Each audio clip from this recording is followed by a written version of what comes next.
Have you ever heard someone whisper your darkest secret on a radio station you never tuned into? Because last night the static knew my name. The thing about late night radio, it's not like a podcast, not like Spotify. No, there's something intimate about it, something raw. A voice floating through the air, through empty rooms, through lonely highways. A voice that feels like it's speaking just to you. My name's Mia, a senior at Westport High, and up until last week, I was the late night DJ for WZRD1 03.6 FM. A tiny independent station. Smells like burnt wires and old vinyl. Posters from the 80s peeling off the walls. Barely held together by duct tape, hope, and Derek, the half-awake station manager who probably hasn't slept since '97. The station's old, dusty, but it was my place, my escape. My space to breathe between 10 p.m. and 3. 5 hours of dead air filled by me. It was Derek who first mentioned it, the story, the rumor. You ever hear of the Forbidden's track? I remember laughing, like cursed media. Sure, like that video from The Ring. Derek wasn't laughing. He leaned back, sipped his stale coffee, and lowered his voice. No, this is different. 83. 3 DJs on the graveyard shift played it. And they vanished, mid-broadcast, gone. I raised an eyebrow. Gone? Disappeared, no sign. No note, nothing. Just static. He told me about the tape. An experimental piece of audio found buried in the archives back then. Nobody knows who made it. They say it starts with noise, then whispers, and then the voices find you and they never leave. Voices from beyond. Play it and the voices find you. Play it and they never leave. I laughed it off. Urban legend. Sure, sounds fake, but okay. Derek stood, threw on his coat. Just don't go digging in the back storage, Mia. Trust me. Then he left. Midnight hit, and I went digging. Back in the storage closet behind old boxes of broken headphones and stacks of vinyl nobody's touched in decades, there it was. A reel-to-reel tape, yellowed, brittle, taped shut with old masking tape.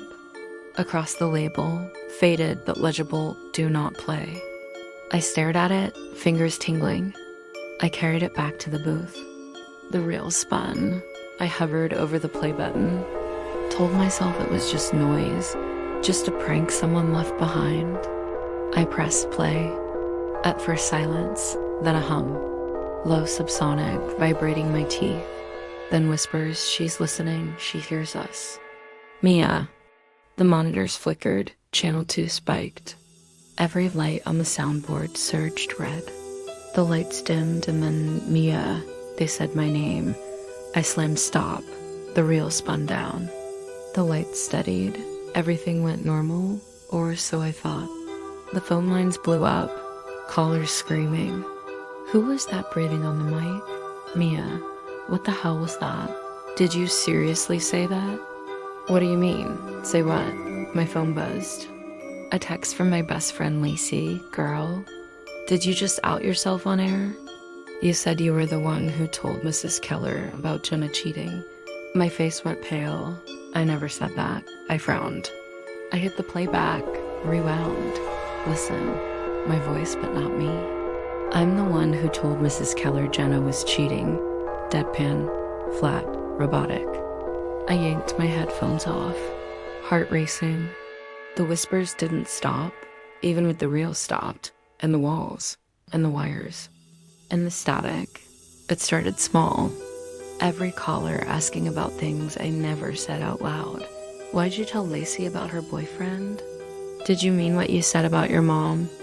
We know about the dog. My stomach twisted. That one was from when I was 7, a puppy, an accident. Something I buried in the woods and never spoke about again. The monitors glitched. Cameras flickering, channel 6 a dead input lit up. Gain slider moving by itself. Every reflection showed something behind me. A shadow, tall, bent, lens too long. The reel machine powered back on by itself. The tape spun backward. The voices grew louder. Join us. Stay. She's ours now. I checked the cameras. All static except one. A figure in the hallway, standing still, face blurred. It tilted its head and pointed at me. The studio door slammed shut. The emergency lights died. Total darkness. The static surged. Mia, say it. Say it. I grabbed my flashlight. Its beam caught something in the corner. A shape, crawling, bent backwards, twitching, eyes two hollow gray circles. A bang. The emergency power surged back. Lights back on the shadow gone. A bang. The emergency power surged back. Lights back on the shadow gone. Then a message on the broadcast screen. You can't turn us off. My phone buzzed. A text.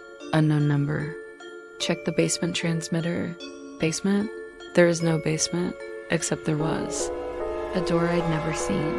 Rusty, locked. Scratched into it. Last broadcast. The lock broke easily. A staircase. It spiraled down. A humming noise that got louder with each step I took. A buzzing in my bones. At the bottom a room. A transmitter old, rusted, surrounded by dozens of radios, all whispering, stay, join us. Never leave. A shape slumped in the corner, skin paper thin. Clothes rotted, a face half gone, but I recognized it. David Ellis, the DJ from 1983. His jaw cracked open. Turn it backward. It's the only way. The radios screamed. The transmitter sparked. The whispers shrieked. Nitrogen monoxide. Stay. Don't. I grabbed the reel. Hit reverse. The static warped. The screams collapsed inward. The radios shattered. The transmitter died. David slumped forward. His whisper gone. Silence. Real silence. I climbed the stairs, up away from the hum, away from the voices. Back in the studio, the board quiet, the air dead, just me. And nothing else. Days passed, I didn't return. I deleted every file, burned every tape, smashed my headphones. But at night the hum returned, faint, far, but never gone. Car radios flickered when I passed. TV snapped to static. My phone glitched. Then the voice. Mia, you think you turned it off, but you are the frequency now. My bedroom light flickered. The closet door creaked. From inside a whisper, join the broadcast. I covered my ears and screamed, stop. Every speaker in the neighborhood lit up. Phones, TVs, radios, all blaring the same message.